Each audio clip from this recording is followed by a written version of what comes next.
Hey everyone, this is Paul from the Tourniquet Project. Today I'm going to talk about a couple of wound packing principles. I'm going to talk about when to do it, how to do it, some hemostatics, and some improvisation. So first, to talk about some hemostatics. Over here on your right, my left, we have the QuikClot Combat Gauze. Committee of TTRIC approved, works with your body's clotting mechanisms to build that clot. The rest of these work independently of your body's clotting mechanisms. Talk to your medical director or your doc or your surgeon to find out which is best for your patient population. Today I'm not going to be using these because they're pretty expensive. And what if you guys don't have them out there? Out on the streets, out on the field, what are you going to do? So we'll talk about some improvisations, but if you have just a minimum amount of gauze, what are you going to do? Alright, first thing you want to do when you're starting out with this, if you have spurting blood, is go ahead and stick your knee on it. That's going to buy you time. With your knee on it, with your hand, a bystander, whatever you have, to put enough pressure to keep that blood from spurting everywhere. That'll give you time to get your gauze ready. What I'm doing here is I'm building my little power ball, we like to call it. It should be a nice little rock, nice, real hard rock.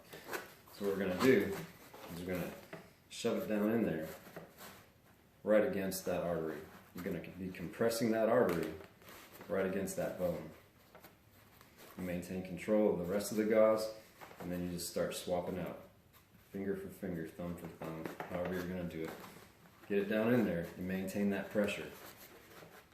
Now you notice that my little trainer I made here, out of a styrofoam roller, is kind of splitting, and you're wondering why. Well, I'll show you here in just a second. You can get it down in there. You want lots of pressure. You want to make sure that pressure is not allowing any blood to get through the severed or punctured artery. Once you have a bunch of pressure in there and you can't hold any more, you can go ahead and hold pressure over it for 3 to 5 minutes. Once you have that, you can put a pressure dressing over top of it, and that's going to hold it. If you have other patients to go to, you can put an ACE bandage or an Israeli bandage over that. Alright, so why is it split? Because, I'll show you behind the curtain here, this is what's going on. That artery is being compressed all the way against that bone. If there's other tissue down there, muscle tissue, fascia, whatever else is down there, it's going to be pushing down on that, and that's going to be occluding the artery. It's not soaking up blood, you're not waiting for the clot, you're using pressure to squish that artery against the bone or other tissue down there. So when we're talking about that, look how much is coming out. You have all that right there. So what are you going to do when you have to improvise? When you don't even have that stuff? Are you going to use something fluffy? Are you going to use a thick blanket? You want to use something that you could go down, jam inside that hole, and put pressure against that hole. Something like an old ripped up t-shirt, an undershirt is going to be fine. Whatever you use, go ahead and put your knee down on it. You're going to do that. Obviously you can't see it from here, but that foam roller is a little firm. Make your power ball. Your power ball is going to go down in there, right against that artery. See that?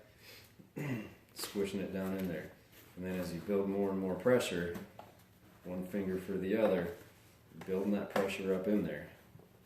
And then you can go ahead and wrap it. But that's how you're stopping the bleeding right there. Alright, so we'll go ahead and pull that out. Last thing on improvisation I'll say. See this all over the internet. Everybody's saying, hey, you should have tampons in your A bag. Put it in your kit, your emergency kit. Put it down in there. Okay, let's say you have pressure. You're able to get it against that artery. Then you stick it down. I guess this is how these things work. You pull it out and it's left with that string. It's going to be really hard for you to maintain pressure against there. So now it's dangling in space. Maybe it puffs up a little bit. But look at, as you open it up, it's about 2 inches by 2 inches. It's nothing like this, okay? So forget about this. That's not going to work. If there's not blood squirting and spurting out, you probably didn't need this in the first place.